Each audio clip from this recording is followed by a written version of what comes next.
2024 সালের জুলাই গণঅভ্যুত্থানে পলাতক হাসিনার 17 বছরের গড়ে তোলা অপশাসনের অবসান ঘটে। সে বছর 5ই আগস্ট ছাত্র জনতার এক দফা আন্দোলনের মুখে নিজের তৈরি সাম্রাজ্য ছেড়ে ভারতে পালাতে বাধ্য হন স্বৈরাচার শেখ হাসিনা।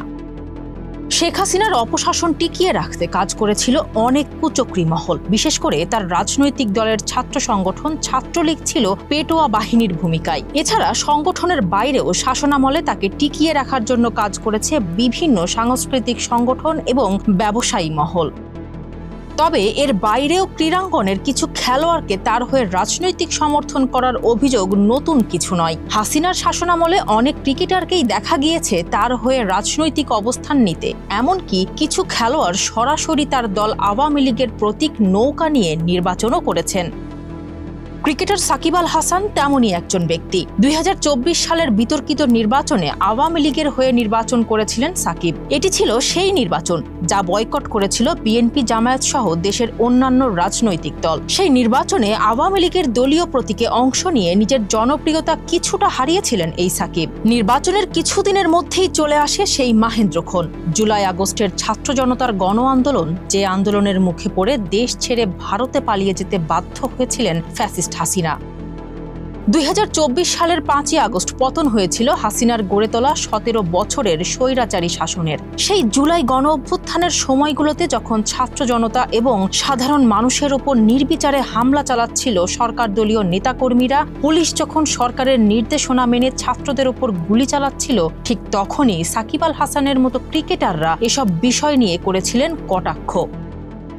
আন্দোলনের সময় অন্য ক্রিকেটাররা যখন সামাজিক মাধ্যমে কথা বলছিলেন, সে সময় তার নীরবতা নিয়ে বাংলাদেশের সামাজিক যোগাযোগ মাধ্যমে ব্যাপক সমালোচনা শুরু হয়। 31 জুলাই দেশের একটি গণমাধ্যমের প্রতিবেদনে বলা হয়, কোটা আন্দোলন ও শিক্ষার্থীদের মৃত্যুর বিষয়ে সাকিব ও মাশরাফির নীরবতা নিয়ে ভক্তদের মধ্যে ক্ষোভ তৈরি হয়েছে।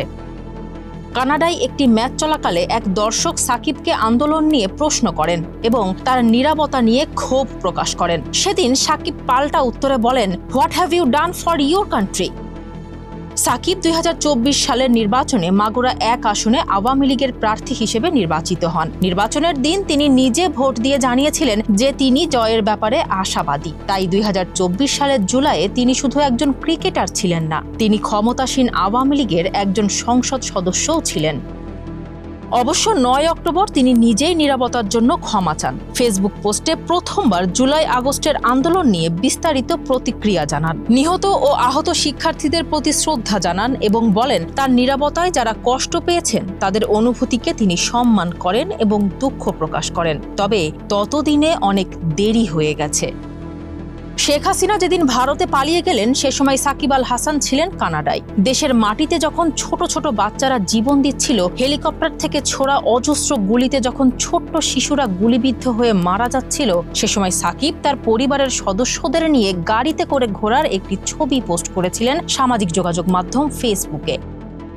সাকিব হাসিনাকে মানেন নেত্রী হিসেবে। হাসিনার নির্দেশনায় তার জন্য চূড়ান্ত নির্দেশনা। বাংলাদেশের নতুন স্বাধীনতার দ্বিতীয় বার্ষিকী উপলক্ষে 5ই আগস্ট দেশ যখন নতুন সম্ভাবনা নিয়ে মেতেছিল, ফ্যাসিস্ট হাসিনা সে সময় ভারতে বসে আঁকছিলেন নতুন কোনো পরিকল্পনা। আর সেই পরিকল্পনার অন্যতম হোতা ছিলেন এই সাকিব আল হাসান। দেশের মানুষ যাকে চিনত অন্যতম সেরা ক্রিকেটার হিসেবে, সেই মানুষটিকে এখন সবাই চেনে একজন জুয়ারি দালাল হিসেবে। যে সাকিব ছিল তরুণদের আইডল, সেই সাকিবই এখন হাসিনার কাঠের পুতুল। সামাজিক যোগাযোগ মাধ্যমে সে প্রায়শই বলছে দেশে ফিরতে চায় সে, কিন্তু তার নিরাপত্তা কে দেবে? যদিও সরকারের তরফ থেকে বারবার বলা হচ্ছে আইনি সকল নিরাপত্তা তাকে দেওয়া হবে। কিন্তু প্রশ্ন হলো, সাকিব যদি দেশের জন্য এতই আবেগী হয়ে থাকেন, তাহলে দেশের মানুষকে যখন নির্বিচারে হত্যা করা হচ্ছিল, তখন কেন সে মুখে কুলু পেটেছিল? যুগে যুগে সাকিবের মতো খেলোয়াড় হয়তো আরও তৈরি হবে, তবে দেশের বিপক্ষে দাঁড়ানো সাকিব যাতে আর তৈরি না হয়, এটাই নাগরিক সমাজের প্রত্যাশা। মুশফিকুর রহমানের প্রতিবেদনে ফারজানা হাসিন, মানবকণ্ঠ।